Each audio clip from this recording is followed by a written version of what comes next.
the fast way to change synchro springs. Step 1, jack up the van, remove the wheels, and then you want to jack up the control arm on one side to take the stress off of the upper shock bolts. Once that's done, you then remove the upper control arm bolts and the upper shock nuts, not bolts. And that's pretty much step 1. For step 2, the first thing you do is push the upper control arm out of the way. You pull the whole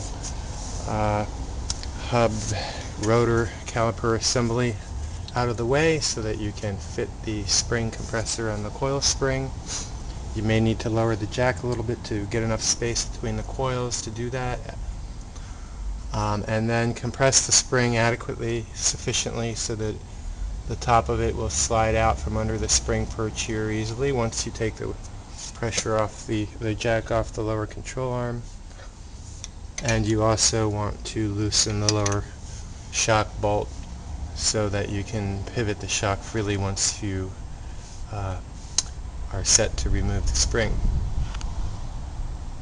Okay, the next step is to get the spring out, and the shock is poking through the top, and so we need to compress the shock so we can pull the whole assembly out. And the way to do that is to get a fat bladed screwdriver, stick it up there in the rubber bumper stop, and pry it against the shock tower there until you get the shock down.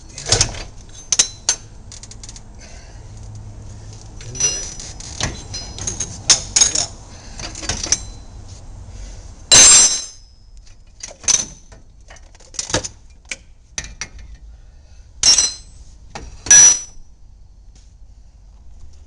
And that's spring removal.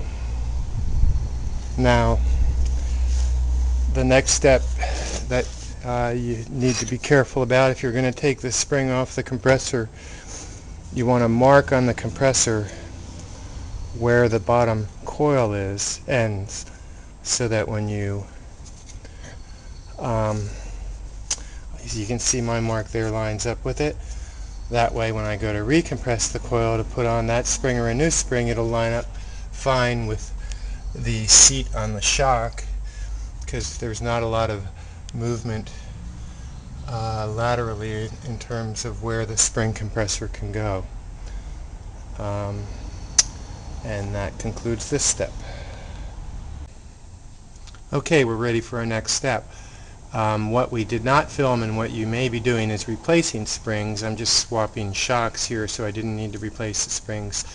So what does not appear in the video that you have to do if you are replacing springs is, as mentioned previously, you have to compress the new spring before you put it back on the shock.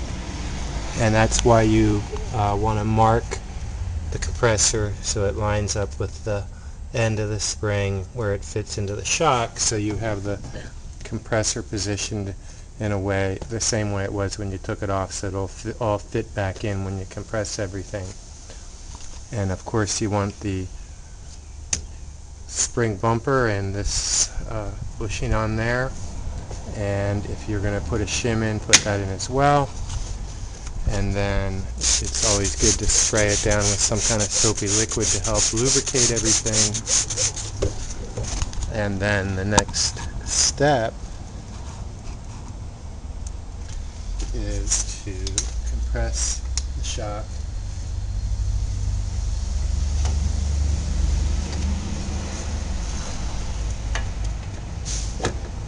Just take steady pressure and it'll keep going down. You're also going to have to push on the control arm though.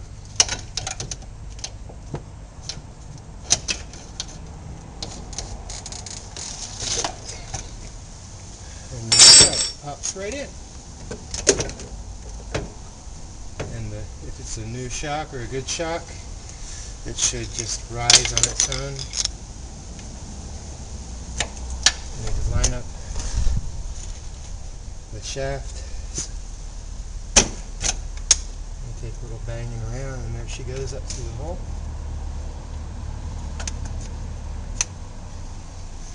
And at this point, you want to get that as high as you can.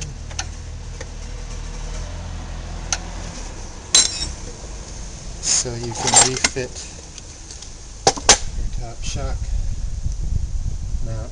And if you don't have enough space to get the bushing in first, you may need to jack up a little on the lower control arm.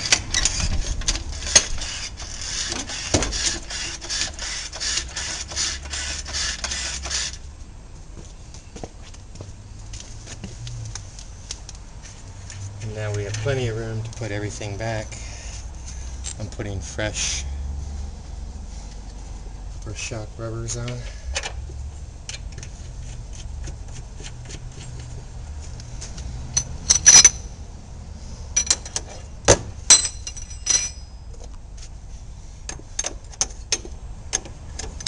I like to get this tight while the pressure is off the shock. It's easier, quicker.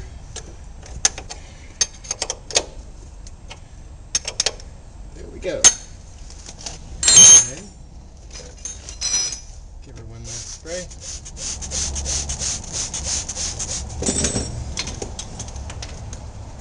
And release the pressure from. And then, as I was saying before I got cut off in the last section, the next thing you do is release the pressure off of the spring compressor, remove the compressor,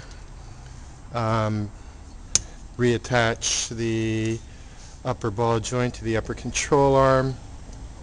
Of course, put the locking nut on your upper shock mount and tighten the lower shock mount. And that's it for swapping a spring or a shock. You should, once you get quick at this, you can do it in about 15 or 20 minutes.